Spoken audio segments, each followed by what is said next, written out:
Welcome back to my new blog. તો સવાર કંઈ આવી રીતના થઈ છે. વાગ્યા છે અત્યારે 11:30 વાગી ગયા છે. જોયું મેં બહાર આવી તો તરત જ લેકિન મારી પાછળ આવી ગયો. કંઈ નહીં, આજે થોડુંક ગુડ લાગે છે. મતલબમાં આજે રિકીને સારી રીતના ખાવાનું પણ ખાઈ લીધું છે હેરાન કર્યા વગર, એટલે થોડોક દિવસની શરૂઆત સારી રીતના થઈ છે. મતલબમાં રિકીન શું કરે, અંદર આવજો. રિકીન કાજુ બદામ ખાય ને તો એનું ફેસ આવું જ કંઈ થઈ જાય છે. કાલે રાત્રે તો રિકીને એટલું હેરાન કરેલું હતું ને, મતલબ એને રડું જ આવતું હતું. કારણ કે કાલે થયેલું કેવું હતું કે સવારે હીરોએ સૂતો અને હીરોએ કેટલા વાગે 1 વાગે એને સુવડાવેલો મેં, નહીં 1-2 વાગ્યાને જેવું સુવડાવ્યું અને અડધો કલાકમાં એ ભાઈ ઉઠી ગયો. અડધો કલાકમાં એ ઉઠી ગયો એટલે ભાઈ આખા દિવસનું પછી એને રાત્રે કાઢ્યું. એટલું રડે, મતલબમાં એટલું રડે કે એની કોઈ હદ જ નહીં, એટલું રડતો હતો. એને જેમ તેમ કરીને સમજાવી પટાવીને સુવડાવ્યો. એટલે છેલ્લે તો મારે રાતના 11 વાગે મેં ને એના ડેડી અમે લોકો રાઉન્ડ મરાવવા લઈ ગયા અને ગાડી પર, ત્યારે પછી એ સૂતો સમજીને. બાકી તો એ રડ્યા જ કરતો હતો, કન્ટિન્યુઅસ રડતો હતો. તો કંઈ નહીં, આજે તો એ સવારે જરાક ગુડ બોય રીતના ઉઠ્યો છે ને રડતો નથી આજે એ મતલબમાં.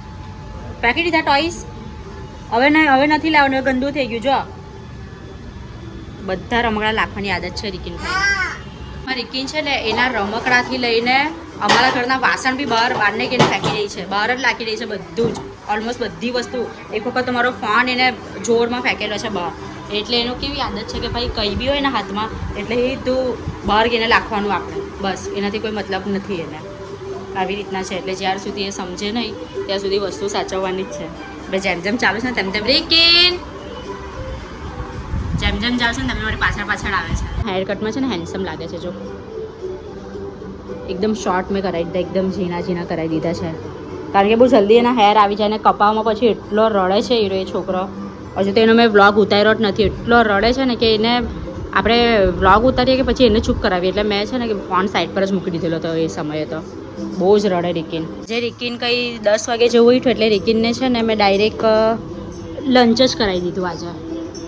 એટલે કરાવી દીધું કારણ કે પછી જો મેં એને કંઈ ચા દૂધ એવું કંઈ પીવડાવતી તો પછી એ ખાવાનું નહીં ખાતે. ખાવાનામાં પછી એ મારા 11:30-12 વગાડી દેતા. એના કરતાં મેં એવી રીતના જ કરું કે અગર મોડો ઉઠે ને તો ડાયરેક્ટ એને મેં લંચ પર જ ફોકસ કરું. કારણ કે મારા માટે મેન કોર્સ જ છે. મતલબમાં એ ભલે એ ચા દૂધ નહીં પીતો કંઈ નહીં, પણ મેન કોર્સે લઈને એટલું બહુ છે મારા માટે. કારણ કે બરાબર ખાય ને તો આજે બરાબર ઊંઘે, નહીં તો એ બપોરે બી કલાકમાં જાતે જ ઊભો થઈ જાય. તો આવું જ કંઈ છે. તમે બ્લોગમાં બન્યા રહેજો, તમને મજા આવશે બ્લોગ જોવાની. અને સબસ્ક્રાઈબ નહીં કર્યું એ ચેનલને, તમે લોકો નવા હોય તો સબસ્ક્રાઈબ કરી લેજો ચેનલ. લોકો છે ને મારા રિકીની મસ્તી જોવો સોફાના કવર સાથે. રિકીન કુકી કાગ્ય રિકીન કુમાર રિકીન આયરા કુકી. તો અત્યારે તો અમે લોકો ટીવી જોઈ રહ્યા છે ને તમને મારા ઘરે હું ગમે ત્યારે બી જઈશ ને ત્યારે મારા ઘરનો ફાઇનલ લુક તમને બતાવીશ. કારણ કે ત્યાંનું બી બધું કામ કમ્પ્લીટ થઈ ગયું છે અત્યારે, અને બધું કામ પણ કમ્પ્લીટ થઈ ગયું છે. તો હું જ્યારે બી જઈશ ને ત્યારે બતાવીશ તમને. જોઈ શકો છો રિકીનના ભાઈઓ આવી ગયા છે ને એ લોકોની સ્કૂલમાં આજે શું હતું? હા, ગુરુ પૂર્ણિમા. તો એ લોકોએ છે ને ટીચરને ગિફ્ટ આપ્યા તમે લોકોએ? હે પૈયો શું ગિફ્ટ આપ્યું? પૈયો પેન આપી ને તું એ? હા, અને બુક આપી છે ને અને પેન આપી છે. હું રિકીને લઈને આવી ગઈ છું ઉપર અને રિકીન મારા કપડાં સાથે રમી રહ્યો છે. જોઈ શકો છો તમે. મેં અત્યારે જસ્ટ આની પર કપડાં સુકાવ્યા છે અને રિકીન બધા કપડાને ખેંચ તાણ કરીને નીચે લાવે છે. આજુ એનો ભાઈ આવ્યો છે એની સાથે રમવા માટે, તો બી એને કપડાં સાથે જ રમવું છે. બસ તો આવું જ કંઈ છે. આવું ને આવું છે ને એટલે કામ પતે નહીં યાર, કંટાળો આવી જાય.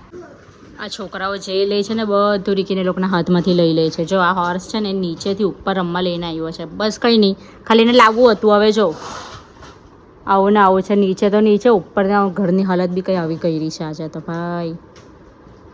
રિકીન